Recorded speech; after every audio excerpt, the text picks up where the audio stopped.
So Kate, you're a huge John Buchan enthusiast. Can you tell us why you admire his writing? Why do I admire John Buchan's writing? Well, when I was 12, I went to Aberdeen Grammar School, and that had recently changed over from being a boys' grammar school to co-ed. And they hadn't got around to changing the library. So there were no books in the library which were girls' books. This is in the 1970s.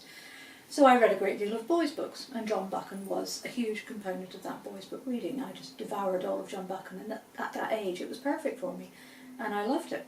Fine. Went to university, did my final year dissertation on John Buchan because it was Scottish literature, and it had to be for the Scottish literature module, and so I got away with it, but only because my tutor was so taken aback at my audacity, thinking that Buchan was worth studying, that she let me do it, and that was all good. I did a PhD on John Buchan, the first PhD on Buchan since the 1970s, so that's about 15 years. I just really liked him. Not because... why do I really like Buchan because he's so worth studying. There is so much in John Buchan's writing, any of his fiction, that opens up entirely new ways of looking at the world, the history, society, what other writers were doing, what politics was up to. You can use Buchan as a lens, and you will find new and interesting wonders to talk about. I also really enjoy much of his fiction for sheer pleasure. I went on an archaeological dig when I was a student and took the Buchan novel The Three Hostages with me, and I think I must have read it 6 times in 2 months, and it was perfect every time. It gave me what I wanted. It was just escapism, perfect storytelling, wonderful escapism.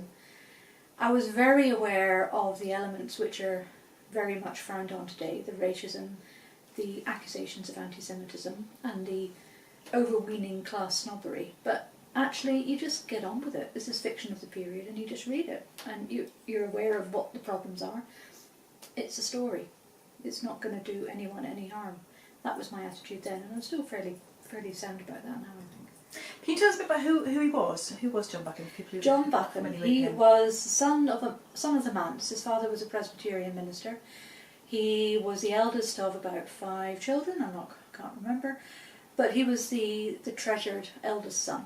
And he went to Glasgow University and then went on to Oxford, got a first in Greats, double first in Greats I think, which meant he studied classics. So it was a very traditional, very high achieving route. He was president of the Oxford Union, which is an extremely important and significant role to be elected to if you want to pursue a career in politics.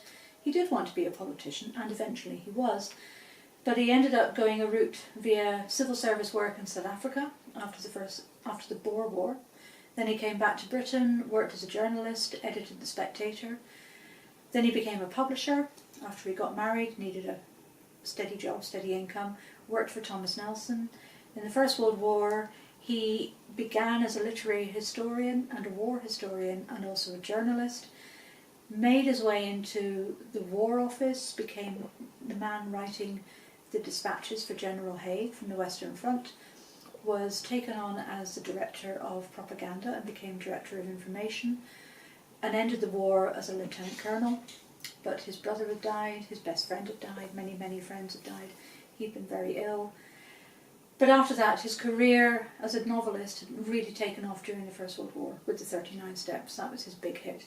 It was not his first novel, it was about his 15th novel, I think.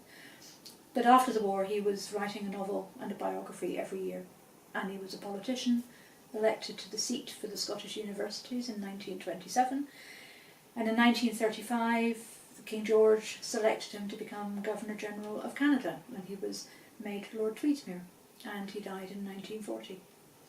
So quite a career. Fascinating.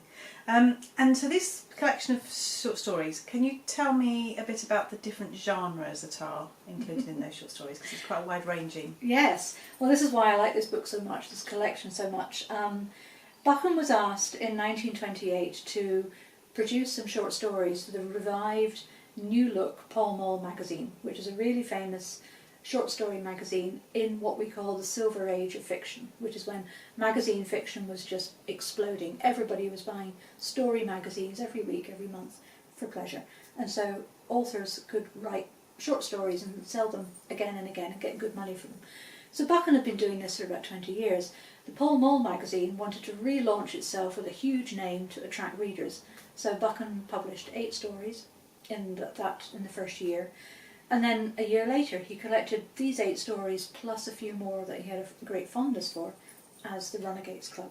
So he dressed up all these disparate short stories into several nights at a London gentleman's club where the members tell each other stories from their past. So each story is given to one of the members. And they're just brilliant. They're Buchan's best storytelling. They really are a showcase for his talents. So there is supernatural, there are ghost stories, there's a comedy, there's a romp among the heather, there's a thriller in South Africa, there's a political fable, there's a couple of First World War spy stories, almost everything you can think of. The one thing that won't be there is romance.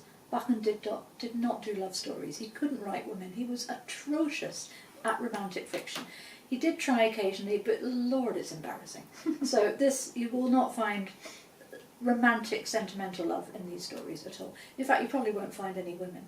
That wasn't his world, but that's just the way he was. So have those stories been published as a collection before, or is this the first time? No, this was published as a collection in 1928 and republished a couple of times since then. But this is the first republication for about 20-30 years, I think. And how do you think the short stories, obviously he's not particularly known for his short stories, how do you think they enhance our appreciation of him as a writer? I think his stories are, well, I mean, it depends who you're talking to. In Scotland he is a much, much bigger name than in England. In Canada he is a completely different bigger name because of his political diplomatic legacy. So it depends who you're talking to.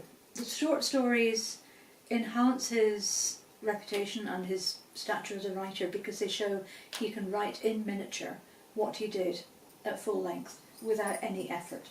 It's the same quality of storytelling, the same subjects, the same characters. So the short stories are like a taster for what you can get at full length in the novels. There's no change in quality at all.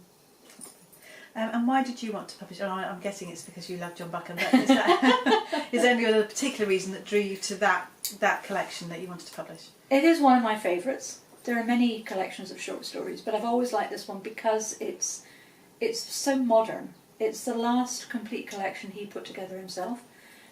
I also wanted to publish it for purely marketing purposes. There's a Scottish publisher. Well, Buchan came out of copyright twice because he came out after 50 years after his death in 1991. And that was all fine and good, and lots of publishers in Britain were republishing his work, and then suddenly copyright law changed because Britain fell in with EU law, so he was back in copyright awaiting 70 years after his death. So after that re-emergence out of copyright, another set of publishers were republishing his work, and one of them has really taken the lead in publishing all of Buchan's fiction again, but they have not published the short stories. So I thought, right, I'm going to go for that niche. And I will be bringing out another collection of Buchan stories into 2020, my own selection of his weird fiction, where I'm really focusing on the supernatural and the ghost and the horror stories. This collection is a good showcase for the lot. Excellent, that's brilliant.